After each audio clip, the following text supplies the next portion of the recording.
The sun just tore open, and a massive coronal hole, darker than anything we've seen in months, is now facing Earth, like an open wound bleeding plasma directly into our magnetosphere. Stefan Burns calls it a seismic trigger.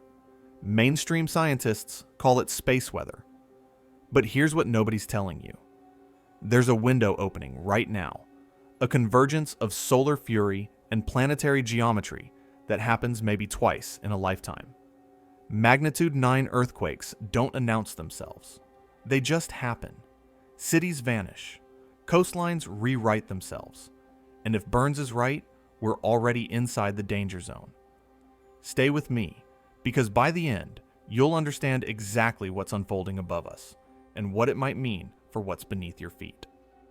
You'll want to stay close as this solar phenomenon unfolds in real time. Subscribe now and follow along so you don't miss what happens next as the dark scar reaches its full intensity. Space has secrets, and this channel has answers. Something is staring at us from the surface of the sun, and it shouldn't be there. Right now, at this very moment, a massive wound has torn open across our star's face. Astronomers call it a coronal hole, but that clinical term doesn't capture what you're actually looking at when you see the satellite images. This thing is enormous, darker than the surrounding corona, and it's aimed directly at Earth like the barrel of a cosmic gun. Someone online dubbed it the Dark Scar, and honestly, that name fits better than anything NASA came up with. This isn't your typical space weather event. This is something that makes veteran solar physicists pause mid-sentence when they look at the data. You need to understand what a coronal hole actually is, because the name is misleading. These aren't holes in the physical sense, like someone punched through the sun's surface. Rather, they're regions where the sun's magnetic field lines, instead of looping back into the star like they're supposed to, break open and shoot straight out into space. Imagine a wound that won't close, constantly bleeding. Except what's bleeding out isn't blood. It's solar wind, superheated plasma traveling at speeds that would make your head spin. We're talking somewhere between 400 and 800 kilometers per second. That's fast enough to cross the distance from Earth to the Moon in less than an hour. The reason these regions appear dark in ultraviolet and X-ray images is actually kind of fascinating. They're cooler than the surrounding corona, sometimes by more than 1,000,000 degrees. Yes, you read that right. 1,000,000 degrees is the cooler option when you're talking about the sun's outer atmosphere. The open magnetic field lines allow material to escape more easily, so there's less density, less stuff to glow in those wavelengths. What you're seeing in those images is essentially a gap in the sun's armor, a place where its interior is exposed to the universe. Now here's where things get interesting, and by interesting I mean potentially alarming.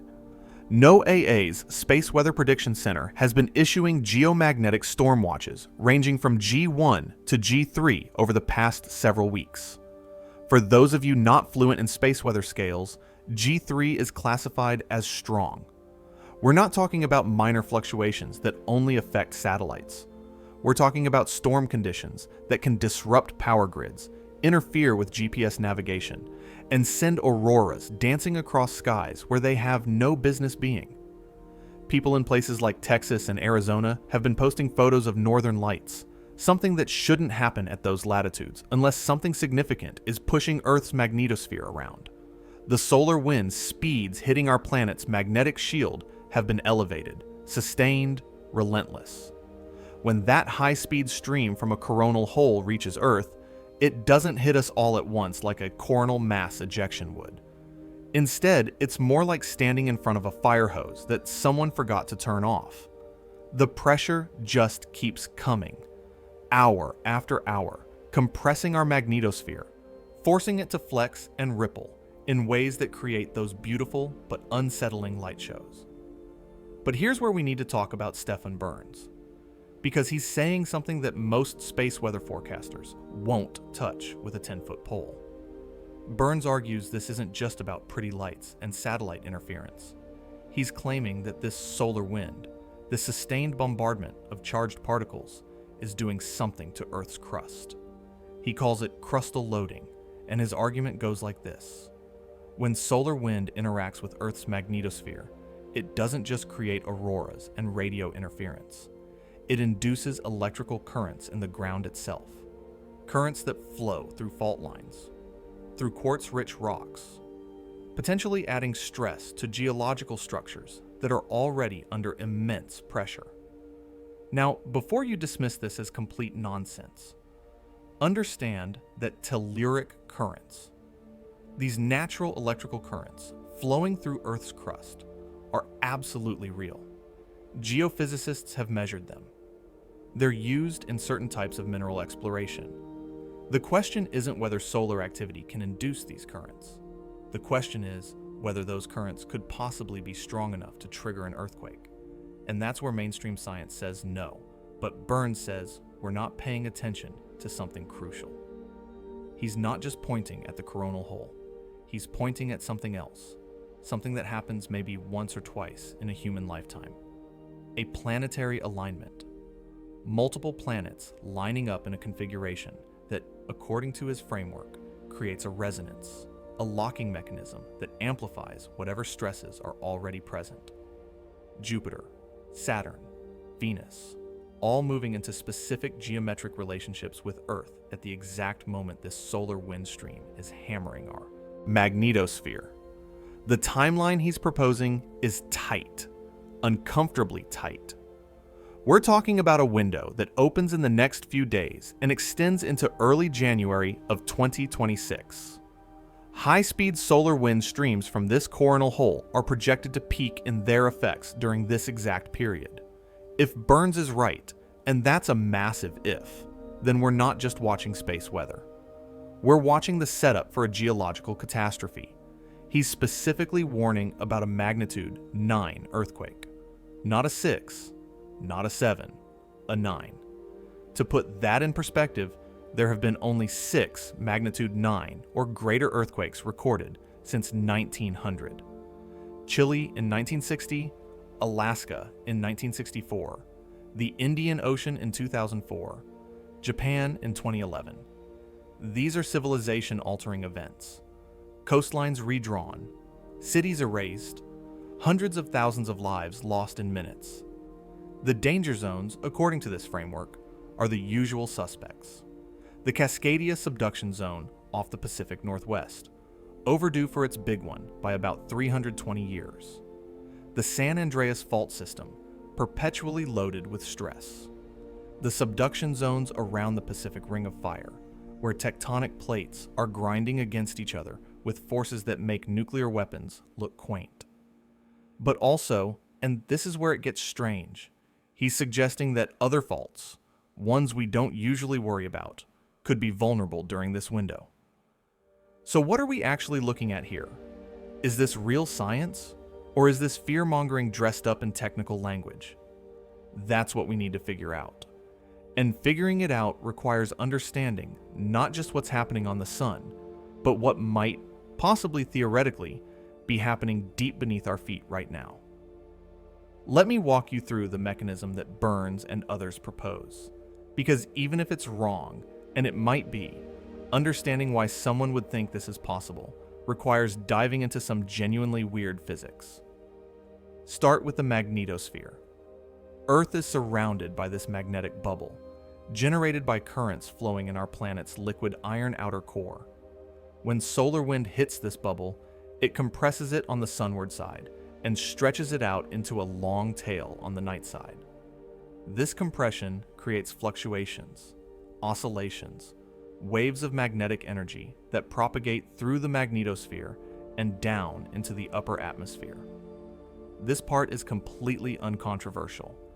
Every geophysicist on Earth agrees this happens. Now, when these magnetic fluctuations reach the ionosphere, that electrically conductive layer about 80 to 1,000 kilometers up, they induce electrical currents. These are called ionospheric currents. And again, totally real, totally measurable. During strong geomagnetic storms, these currents can be intense enough to cause problems. In March of 1989, a geomagnetic storm induced currents strong enough to knock out the entire Hydro-Quebec power grid. 6 million people without electricity in 90 seconds. But here's where the proposal gets controversial. Those currents in the ionosphere can couple downward, inducing currents in the ground itself. These are the telluric currents I mentioned earlier. They flow through the crust, following paths of least resistance, which often means flowing through fault zones, because faults contain more conductive materials, especially if there's water or certain minerals present. Quartz-rich rocks are particularly interesting in this context because of something called the piezoelectric effect. You probably know about piezoelectricity, even if you don't realize it. It's the property that allows certain crystals to generate an electrical charge when you apply mechanical stress to them. Squeeze a quartz crystal, you get a voltage. This is how quartz watches work, how some lighters generate their spark. But the effect works in reverse too. Apply an electrical field to a quartz crystal, and it deforms. It changes shape slightly. It's a tiny effect, measured in micrometers or nanometers, but it's real. So the argument goes like this. If you have telluric currents flowing through quartz-rich fault zones, and those currents are being driven by solar-wind interactions with the magnetosphere, then you're applying electrical stress to the rocks themselves.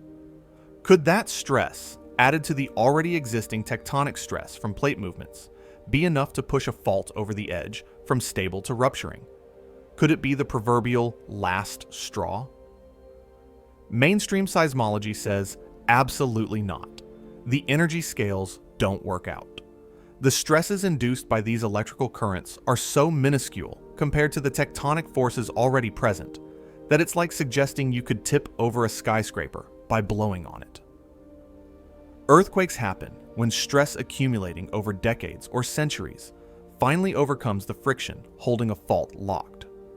We're talking about pressures equivalent to thousands of atmospheres, forces that could crush steel. A tiny piezoelectric deformation doesn't register. But here's where it gets interesting, and this is what keeps this idea alive in certain circles. Faults aren't uniformly strong. They have asperities, strong patches that resist movement, and weak zones that want to slip. The actual moment of rupture, when a fault finally lets go, might involve incredibly sensitive threshold conditions.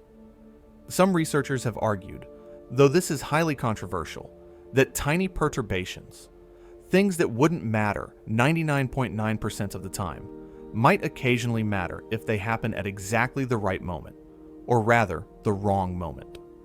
Then there's the planetary alignment piece, which is where we wade into even murkier waters. The gravitational effects of planetary alignments on Earth are real, but absurdly small. Jupiter, despite being massive, is so far away that its gravitational tug on Earth is less than the weight of a car. You, standing on the opposite side of Earth from someone else, exert more gravitational force on them than Jupiter does. The idea that planetary positions could significantly stress Earth's crust has been thoroughly debunked in peer-reviewed literature multiple times. Yet, people keep coming back to it. Why? Partly because there's something intuitively appealing about the idea of cosmic clockwork, everything connected, celestial mechanics influencing terrestrial geology. And partly because if you look hard enough at any dataset, you can find patterns. Especially if you're looking backward, cherry-picking earthquakes that happen to occur during certain planetary configurations, while ignoring all the ones that didn't. This is called confirmation bias, and it's incredibly powerful. You remember the hits and forget the misses. Someone predicts an earthquake during a planetary alignment, and if one happens anywhere on Earth, which is likely given that thousands of earthquakes occur every single day, they claim vindication. If nothing notable happens, well, maybe the alignment wasn't quite right, or maybe other factors dampened the effect, or maybe we just got lucky this time. But let's be fair to the other side. Science has been wrong before about connections that seemed impossible. Continental drift was laughed at until it wasn't. The idea that bacteria could cause ulcers was considered absurd until it was proven correct. The notion that a tiny quantum fluctuation could affect macroscopic biology seemed ridiculous until we discovered quantum effects in photosynthesis and bird navigation. So dismissing something just because it seems unlikely isn't always the right move. The real question is, what would it take to prove or disprove this? You'd need to demonstrate a clear statistical correlation between strong geomagnetic activity and increased seismicity, and that correlation would need to be strong enough that it couldn't be explained by chance. Several researchers have tried this. Some claim to find weak correlations. Others find nothing. The studies that do find correlations often have methodological problems. Things like not properly accounting for the fact that both solar activity and earthquakes cluster in time for unrelated reasons. There's also the energy transfer problem. The total energy in a magnitude 9 earthquake is about 10 to the power of 18 joules. That's 200 times the energy of the Hiroshima bomb. The amount of energy that could plausibly be transferred from solar wind through the magnetosphere into ionospheric currents, down into telluric currents, and then into piezoelectric deformation of crustal rocks is orders of magnitude smaller. You're not adding significant energy to the system. At best, you're adding a tiny nudge to a system already loaded with enormous energy. Yet, the proposal persists, evolving, adapting, finding new adherents with each solar maximum. And that should tell us something not necessarily about the validity of the physics, but about human psychology and our deep need to find patterns, to believe that catastrophes can be predicted, that we're not entirely at the mercy of blind chance. What happens when fringe theory meets mainstream anxiety? That's where things get truly interesting and disturbing. To understand why people find solar seismic connections compelling, you need to understand what coronal holes actually do to our planet, because the effects are real, measurable, and sometimes dramatic. Coronal holes are not rare. During solar minimum, they're actually quite common, especially at the sun's poles. What makes them noteworthy is when they appear at lower latitudes, and when they're large enough and positioned just right to aim their solar wind streams directly at Earth. The fast wind from these holes can persist for days, even weeks, as the sun rotates and keeps that gap facing our direction. Compare this to a coronal mass ejection, which is a completely different beast. A CME is an explosion, a sudden eruption, where the sun hurls billions of tons of plasma into space at speeds that can reach several thousand kilometers per second. It's fast, violent, and if it hits Earth, it can cause severe geomagnetic storms. But it's over relatively quickly. A coronal hole, on the other hand, is like a chronic condition. The wind just keeps blowing, day after day, creating what scientists call co-rotating interaction regions, where the fast wind catches up with slower wind ahead of it, creating compression zones that can be particularly effective at disturbing Earth's magnetosphere. We've had some notable coronal hole events in 2025. Earlier this year, a particularly large hole appeared, triggering G2 and G3 geomagnetic storm conditions. Auroras were visible as far south as Colorado and Kansas. Ham radio operators reported disruptions. Airlines had to reroute some polar flights because of increased radiation exposure at high latitudes. All of this is standard space weather, inconvenient but manageable. The science of predicting these effects has gotten quite sophisticated. Models like the Wang-Shili ARG model use observations of the sun's surface magnetic field to predict where fast solar wind will be in 3 dimensions throughout the inner solar system. They can forecast with reasonable accuracy when a high-speed stream from a coronal hole will reach Earth, usually about 3 to 5 days after the hole rotates into an Earth-facing position. This isn't magic, it's physics and mathematics working exactly as they should. When that high-speed wind arrives, here's what happens. Earth's magnetosphere, normally extending about 60,000 kilometers sunward, compresses to maybe 30,000 kilometers or less. This compression happens over hours, creating a shock wave that propagates through the magnetospheric plasma. Inside the magnetosphere, particles get accelerated, some spiraling down magnetic field lines toward the poles, where they collide with atmospheric gases and create auroras. Others get trapped in the radiation belts, increasing the radiation hazard for satellites and astronauts. The magnetosphere's compression also creates those fluctuating magnetic fields that induce currents in the ionosphere and, yes, in the ground. During the 1989 storm I mentioned, the induced currents in the ground were strong enough that transformers in the power grid were saturated, their cores magnetically overloaded, causing protective relays to trip and the entire grid to cascade into failure within seconds. Could those same currents affect earthquake activity? Some researchers have looked for correlations.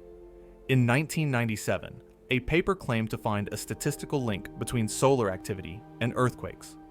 It was published, then heavily criticized for methodological flaws, and subsequent studies failed to replicate the finding. In 2011, another group claimed to find a correlation, particularly for larger earthquakes. Same result: criticism, failed replication attempts. The problem is that earthquakes are noisy data. They follow their own statistical distributions, clustering in space and time because of aftershock sequences and stress transfer between faults. Solar activity also clusters, following the 11-year solar cycle and shorter rotation periods. When you have two clustering phenomena, you can find spurious correlations just by chance. Rigorous statistical analysis requires careful treatment of these issues, and most of the claimed correlations fall apart when you apply proper statistical controls. But here's something worth considering. Absence of evidence isn't always evidence of absence. Maybe the effect is real, but tiny, too small to detect with our current methods. Maybe it only matters in very specific circumstances, for faults that are already on the knife edge of failure. Maybe we haven't been looking in the right way, or with sufficient data resolution. Scientists measure space weather constantly. Networks of magnetometers around the globe track geomagnetic variations in real time. Satellites monitor the solar wind upstream from Earth, giving us advance warning. Ground-based telescopes and space observatories watch the sun continuously. The data exists. What's missing is a clear, reproducible signal linking that data to seismicity. Meanwhile, online communities track both datasets religiously. When a coronal hole appears, forums light up with earthquake watches. When a moderate earthquake occurs during elevated solar wind conditions, it's noted, cataloged, added to the pattern. When nothing happens, or when earthquakes occur during quiet solar conditions, those events are less remarked upon. Human brains are pattern recognition machines, and sometimes we see patterns where only randomness exists. Yet the allure persists. Why? Partly because the universe is connected in ways we're still discovering.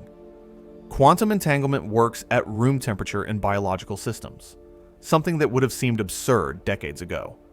The solar wind does affect Earth in myriad ways we're still cataloging. Maybe there's something here we're missing. Probably not, but maybe. The viewers of these channels, the followers of these predictions, aren't necessarily fools. Many are intelligent people trying to make sense of a world where catastrophes strike without warning. Earthquakes kill hundreds of thousands of people, destroy cities, and we still can't predict them. Not reliably. Not with enough specificity to evacuate populations. If there were even a chance that solar activity could give us a few days' warning, wouldn't that be worth investigating? Even if the mechanism seems far-fetched? Even if mainstream science is skeptical? This tension between wanting to believe we can predict the unpredictable and accepting that some things remain beyond our grasp defines much of the discourse around solar seismic connections. It's not really about the physics. It's about control, meaning, and the terror of randomness. Every time the sun acts up, they come out of the woodwork. The theorists, the believers, the self-appointed watchdogs who insist that someone, somewhere, knows more than they're telling us. The narrative usually goes something like this. Government agencies like NOAA and USGS have data showing clear connections between solar activity and earthquakes, but they're suppressing it to prevent panic. After all, what good would it do to tell people that a catastrophic earthquake might be triggered by space weather if there's nothing anyone can do about it? Better to keep people calm, keep society functioning, and deal with the aftermath when and if it happens. This kind of thinking isn't new. It follows a familiar pattern that emerges whenever there's a gap between what authorities say and what people fear.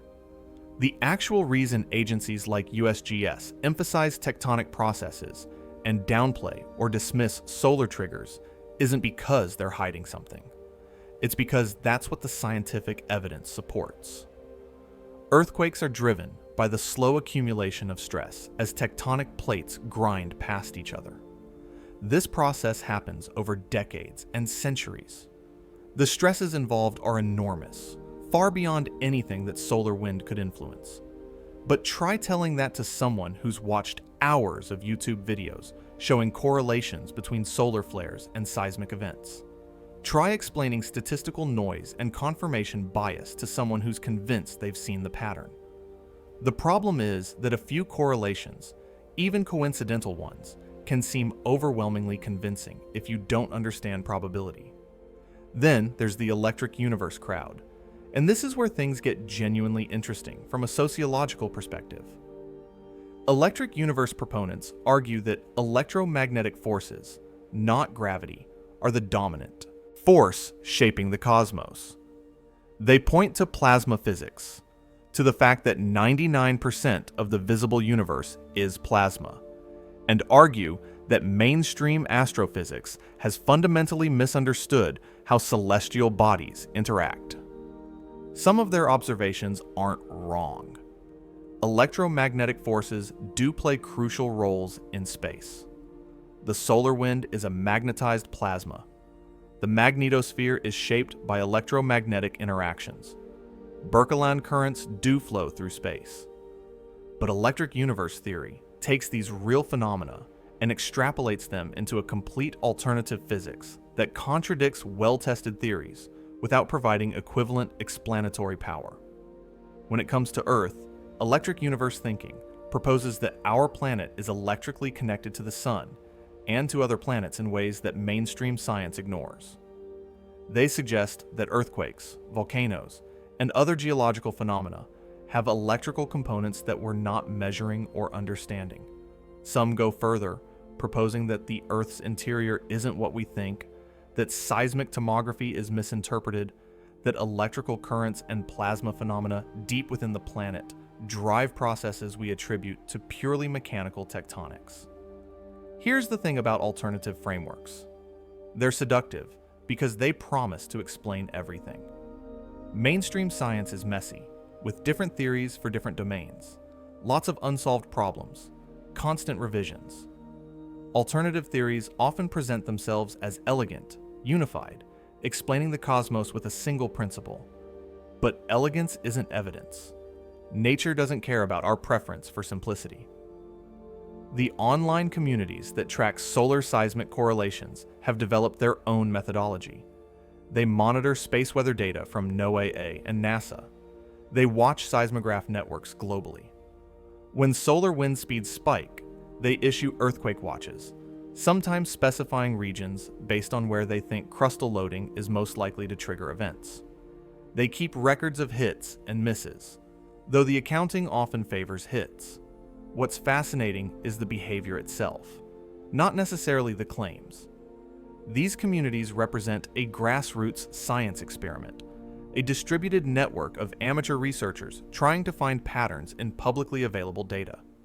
Sometimes amateurs do make discoveries. Countless amateur astronomers have discovered supernovae and comets. Citizen scientists contribute to genuine research projects. The question is always about methodology, peer review, and replication. The problem with earthquake prediction claims is that they're almost impossible to verify fairly. Earthquakes are common enough globally that you can almost always point to something that happened during your watch period, but they're rare enough in any specific location that predicting one precisely is extraordinarily unlikely. So predictors hedge. They name large regions, extended time windows, and wide magnitude ranges. Then, when something happens somewhere within those parameters, they claim success. Meanwhile, actual seismologists have tried to develop earthquake prediction methods for decades. The Soviet Union had a major program. Japan has invested enormous resources. China continues active research. The results? We can identify high-risk zones. We can calculate probabilities over long time periods. We cannot predict specific earthquakes with enough precision to be useful for evacuation or preparation. Not yet. Maybe not ever. There's a reason agencies are cautious about discussing potential triggers or predictions. False alarms have consequences. Evacuate a city based on a prediction. Nothing happens, and you've wasted resources and eroded public trust. Fail to issue a warning, and a disaster strikes, and you're accused of negligence. It's a lose-lose situation that makes institutions conservative, sometimes overly so. But conservatism can look like cover-up to people already primed to see conspiracy. When USGS scientists say there's no evidence for solar seismic connections, believers hear. They're not telling you what they know. When space weather forecasts mention possible satellite disruptions, but not earthquakes, some interpret that as selective disclosure. When data shows no significant correlation, true believers suggest the right data isn't being analyzed, or that the effects are being deliberately obscured. This creates a closed loop where contradictory evidence strengthens belief rather than weakening it. The absence of official warnings becomes evidence of suppression. The failure of predictions can be explained away as interference, unexpected dampening factors, or incorrect calculation of planetary positions. The theory becomes unfalsifiable, which means it's no longer science. Yet understanding why people believe matters. It's not stupidity. It's not ignorance. It's pattern-seeking behavior run amok, amplified by availability bias and the very human need to feel that chaos can be understood and controlled. In a world where earthquakes can level cities without warning, the idea that maybe, just maybe, we could see them coming by watching the sun offers profound psychological comfort, even if it's false comfort. While we've been obsessing over what the sun might be doing to Earth, something genuinely extraordinary has been unfolding in the space between worlds. On July 1st of 2025, astronomers detected an object moving through our solar system that had no business being here. Its trajectory was wrong, hyperbolic, meaning it wasn't bound to the sun gravitationally. It was just passing through, a visitor from the vast dark between stars. They named it 3I/Atlas, the third confirmed interstellar object ever detected after passing through our cosmic neighborhood. This is not a drill. This is not speculation or fringe theory. This is a piece of another star system, potentially older than our own sun, carrying materials and molecules that formed in conditions utterly unlike anything in our solar neighborhood, now sweeping past us at speeds measured in dozens of kilometers per second. The trajectory analysis confirmed what initial observations suggested. This object came from outside, from the interstellar medium, traveling on a path that will eventually take it back out into the darkness. It's not going to hit us. It passed closest to Earth on December 19th of 2025, at a distance of about 269 million kilometers. That's safe, almost twice the distance from Earth to the Sun, but it's close enough that major telescopes could observe it in detail. The Hubble Space Telescope turned its gaze toward 3I/Atlas, capturing images that show a fuzzy coma, the cloud of gas and dust that sublimates off the nucleus as solar radiation warms the ancient ices. The European Space Agency's JUICE spacecraft, currently en route to Jupiter, also grabbed snapshots during its own trajectory through the inner solar system. These images revealed something unexpected. The comet had developed a tail, actually tails plural, streaming behind it as it rounded the sun. As 3I/Atlas brightened approaching perihelion, observers noticed something peculiar. The comet was glowing green. Not a metaphorical green, an actual visible green color, caused by diatomic carbon molecules in its coma. When solar ultraviolet light hits these carbon molecules, they fluoresce, emitting light at wavelengths our eyes perceive as green. It's the same process that makes some other comets green, but seeing it in an interstellar visitor adds an extra dimension of wonder. What does that green glow tell us? It tells us about chemistry. Diatomic carbon forms when larger carbon-containing molecules in the comet's ice break down under solar radiation.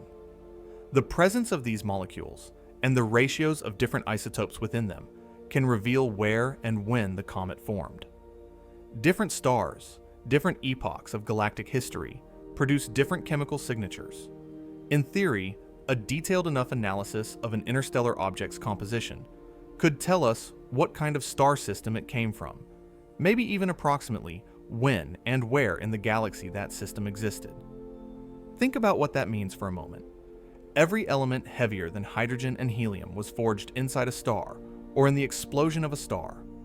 The carbon in that comet, the oxygen, the nitrogen, all of it was created in nuclear furnaces burning billions of years ago, possibly in a star that died before our sun was even born. When we analyze the composition of 3I/Atlas, we're reading a message written in atomic nuclei, a record of stellar processes that happened in a completely different part of the galaxy. This is our third confirmed interstellar visitor. The first was Oumuamua in 2017, that bizarre cigar-shaped object that accelerated away from the sun in a way that couldn't be explained by gravity alone, leading to speculation ranging from outgassing to, inevitably, alien spacecraft. The second was Comet Borisov in 2019, which looked and behaved much more like comets we're familiar with, just one that came from somewhere else. Now we have 3I/Atlas, and each visitor teaches us something about the universe beyond our solar system. How common are these objects? Based on the detection rate, astronomers estimate that at any given time, there might be several interstellar objects passing through the inner solar system. We just don't see most of them because they're small, dark, and moving fast. The ones we do detect are biased toward the larger, brighter objects that get close enough to the sun to develop detectable comas. That statistical estimate is both comforting and unsettling. Comforting because it means interstellar space isn't completely empty, that matter circulates through the galaxy, that star systems exchange material over cosmic timescales.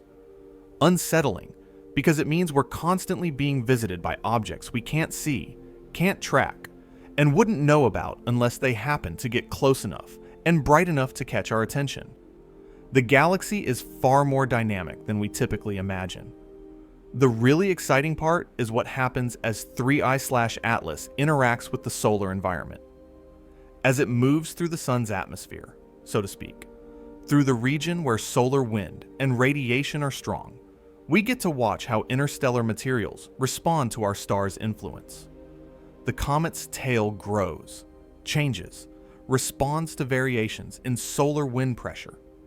It's a real-time demonstration of space weather physics playing out on a visitor from another star. You could draw a connection here to the solar wind streams we talked about earlier. The same processes that might, according to some theories, affect Earth's crust are definitely, observably affecting this comet. Solar wind pressure sculpts the tail. Radiation heats the nucleus. Magnetic fields embedded in the solar wind interact with the ionized gases in the coma. It's all connected, this web of electromagnetic and gravitational interactions that defines our corner of the universe. The comet's response to solar wind gives us a laboratory for studying these interactions. When solar wind speed increases, the tail stretches longer, streams faster away from the nucleus. When the interplanetary magnetic field changes orientation, the plasma tail, made of ionized gases, can be deflected or even disconnected entirely, creating dramatic visual changes visible through telescopes.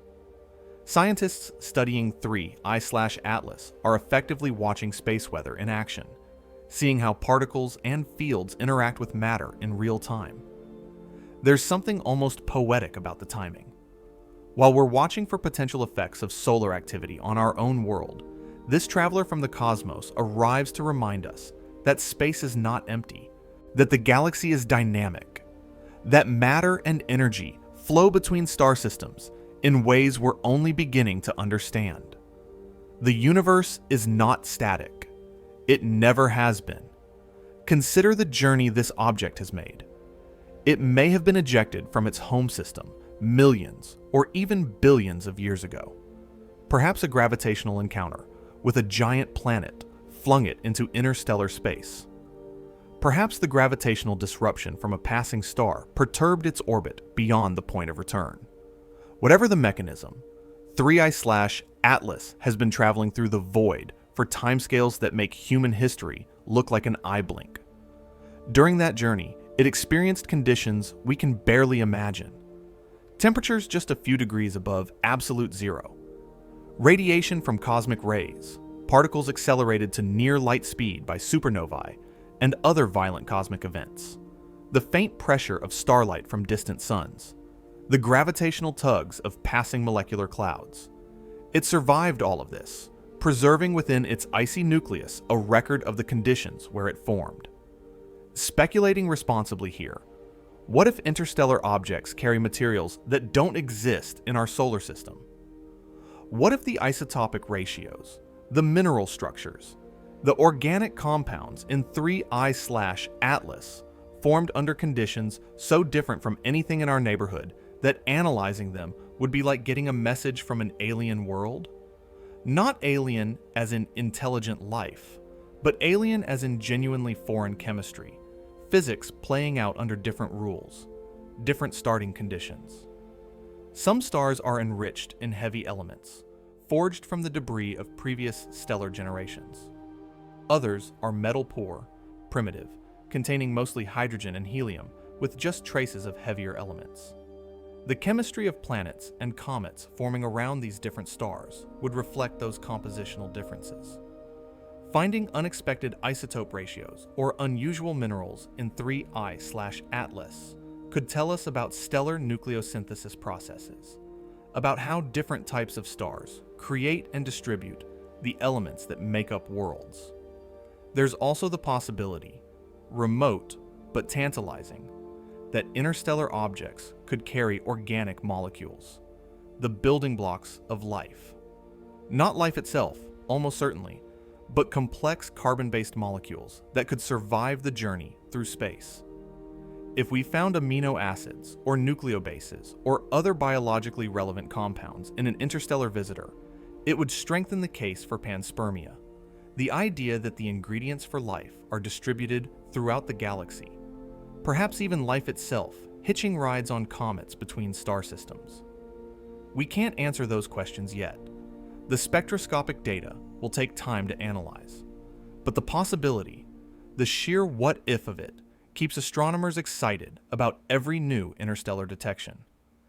Each visitor is a free sample from the galaxy, delivered to our doorstep, asking only that we look up and pay attention. The detection of 3I/Atlas also highlights how far our observational capabilities have come. 50 years ago, we wouldn't have spotted this object. 100 years ago, we wouldn't have known it was interstellar even if we had seen it.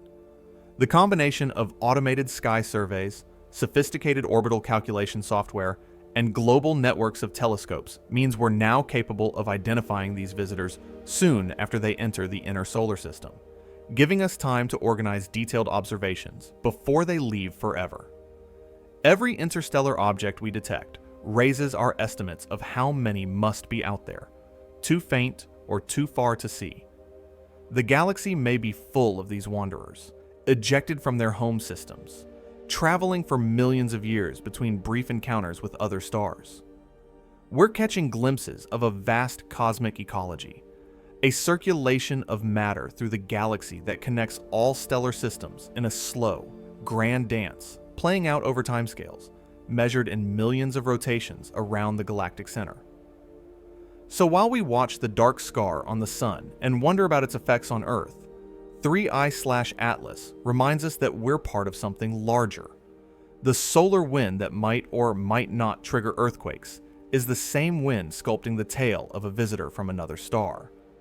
The space between worlds isn't empty. It's filled with particles, fields, and travelers, all connected by the physics that governs everything from the smallest atom to the largest galaxy. Pay attention to that connection. It matters more than you might think.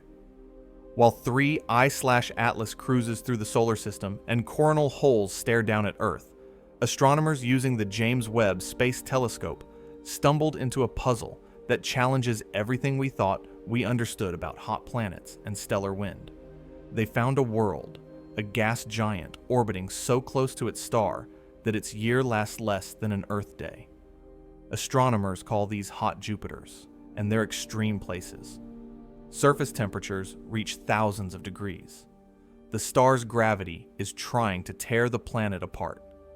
Radiation pressure blasts the upper atmosphere, and in this hell, something completely unexpected appeared in the data. The planet has two tails, not one tail stretching away from the star like a comet. Two distinct tails, flowing in different directions, made of atmospheric gases being stripped away into space. This shouldn't be possible according to current models.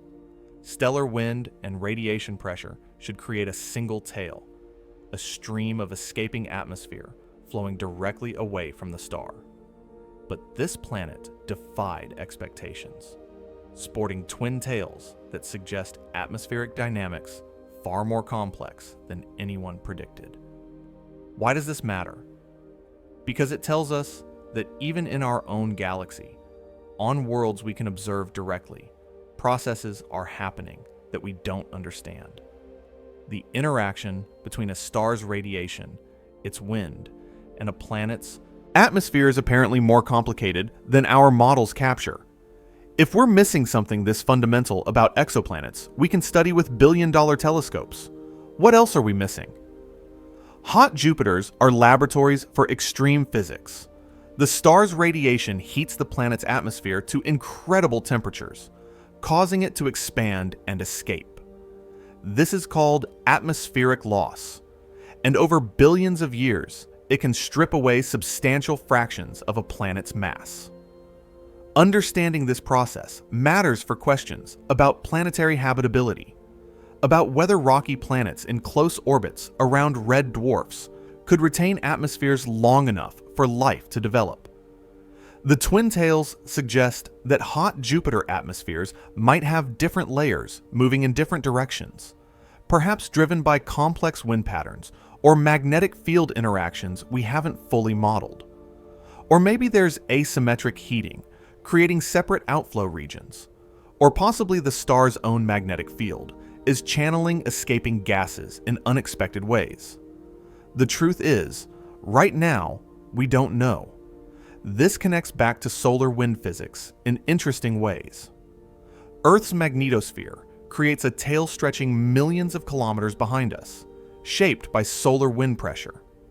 Venus, which has no global magnetic field, still develops a tail of sorts as solar wind interacts with its ionosphere.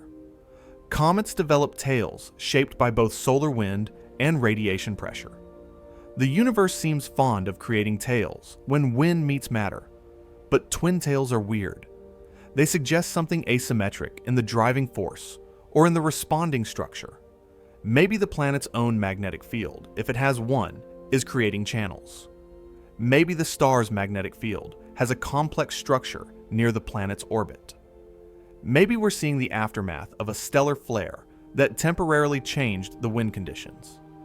The James Webb Space Telescope has been revolutionizing exoplanet science since it came online.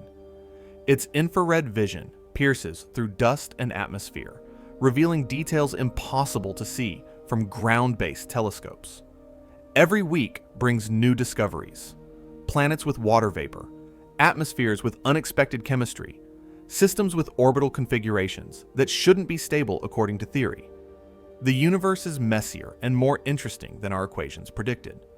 This particular discovery matters because it highlights how interconnected stellar and planetary physics are. You can't understand a planet without understanding its star. You can't understand atmospheric loss without understanding stellar wind. And if we're still finding surprises around other stars, maybe, just maybe, there are surprises waiting in our own solar system's interactions that we haven't noticed yet. Now, I'm not saying that twin tails on a hot Jupiter prove anything about solar wind triggering earthquakes. That would be a logical leap into absurdity. But it does illustrate a principle. The universe is full of connections we don't expect, mechanisms we haven't discovered, physics that works in ways our current models don't capture. Humility is warranted. Certainty, especially certainty that something is impossible, should be held lightly. Every planet in the universe is constantly bathed in its star's wind, shaped by its star's radiation, influenced by its star's magnetic field. Earth is no exception. We're embedded in the sun's atmosphere, the heliosphere, swimming in a plasma that connects everything from Mercury to the outer reaches of the Kuiper Belt. That connection has consequences. We know some of them. Maybe, just maybe, there are others we haven't discovered yet. Or maybe not. Maybe earthquakes really are purely tectonic, and solar wind really has zero influence beyond auroras and satellite interference. Maybe the patterns people see are illusions, and the warnings about planetary alignments are baseless. That's probably correct. But the hot Jupiter with twin tails reminds us that probably isn't the same as certainly. The future of understanding space weather, planetary science, and maybe even earthquake prediction doesn't rest solely in human minds anymore. We've taught machines to watch the cosmos, and they're seeing things we never could. Artificial intelligence systems, specifically designed for astronomy and space weather forecasting, are now processing data streams that would overwhelm human researchers. Google's AI models, specialized astrophysics neural networks, systems trained on decades of solar observations. They're all working continuously, finding patterns in noise, detecting anomalies, predicting flares and coronal mass ejections hours or days before they would have been recognized by human forecasters. These systems ingest data from satellites monitoring the sun, from ground-based magnetometers, from planetary defense networks watching for asteroids and comets. They correlate information across wavelengths, from radio to X-ray, looking for signatures that precede significant events. When they find something, they alert human operators who can then focus their attention on the relevant data. Solar flare prediction has improved dramatically with AI assistance. The systems can recognize pre-flare conditions in magnetic field configurations, spot subtle brightenings that precede eruptions, and calculate trajectories for coronal mass ejections more accurately than previous methods. This gives us better lead time, more accurate forecasts, and could eventually provide enough warning to protect infrastructure and satellites from the worst effects of space weather. For comet tracking, AI systems automatically scan telescope images, identify moving objects, calculate orbits, and flag anything unusual. This is how 3 I/Atlas was caught quickly enough to organize follow-up observations. A human might have spotted it eventually, but AI found it immediately, recognized its unusual trajectory, and alerted astronomers to look closer. But here's where it gets genuinely interesting for our purposes. Could AI detect subtle correlations between space weather and seismicity that humans have missed? The datasets exist. Solar wind data stretches back decades. Earthquake catalogs are comprehensive. Magnetometer records fill archives. What if there's a signal buried in that data? Something too faint or too complex for human pattern recognition, but detectable by a sufficiently sophisticated machine learning system. Several researchers have tried this. They've trained neural networks on historical space weather and earthquake data, looking for predictive power. The results have been mixed. Some systems claim to find weak correlations. Others find nothing. The challenge is that earthquake occurrence is inherently stochastic, driven by processes that accumulate stress over long timescales and release it in events that look random, even if they're technically deterministic. AI excels at finding patterns, but it can also find patterns in random noise. This is called overfitting, where a model learns to recognize specific features of its training data that don't generalize to new data. Distinguishing real correlations from artifacts requires careful validation, independent testing, and replication by other research groups. Much of the claimed AI success in earthquake prediction fails these tests. Still, the potential is tantalizing. AI systems have found connections in other domains that humans missed. They've discovered new antibiotics by screening millions of compounds. They've predicted protein structures that stumped researchers for decades. They've identified disease patterns in medical images that were invisible to trained radiologists. Maybe, given enough data and the right architecture, an AI could find something real in the space weather and seismicity connection. Right now, concurrent with 3 I/Atlas's flyby, planetary defense agencies are conducting exercises. These are simulations of what would happen if we detected a dangerous asteroid on a collision course with Earth. They involve coordination between space agencies, civil defense organizations, and governments.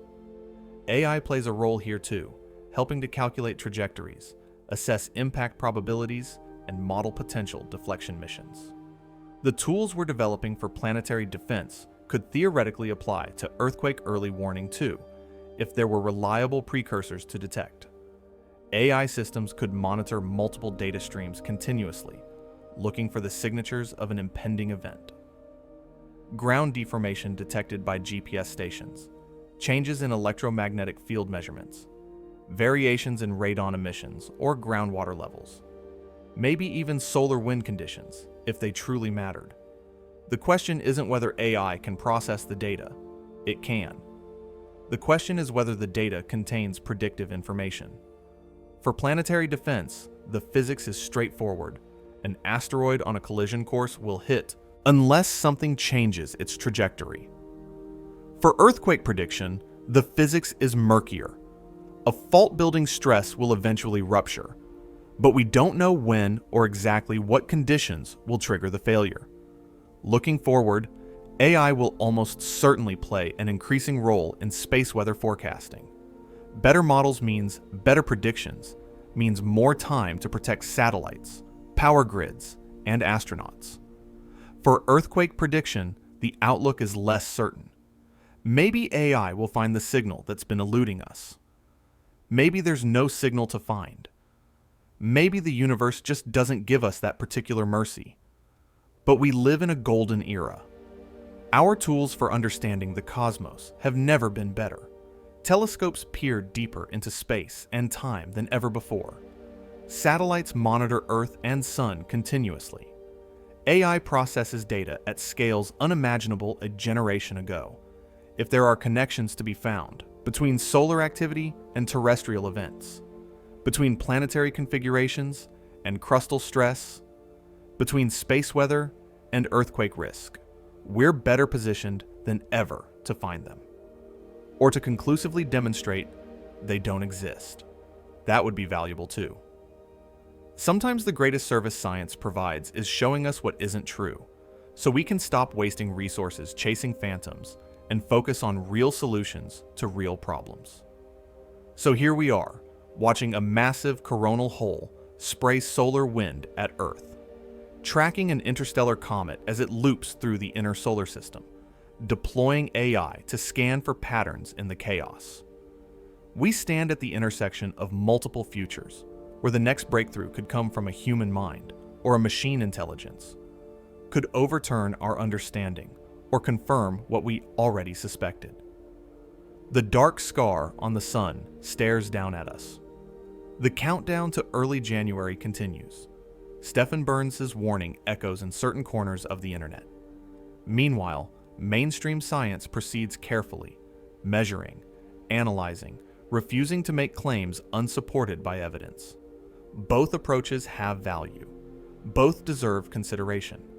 And somewhere in the tension between bold speculation and cautious skepticism, we might find something true worth knowing.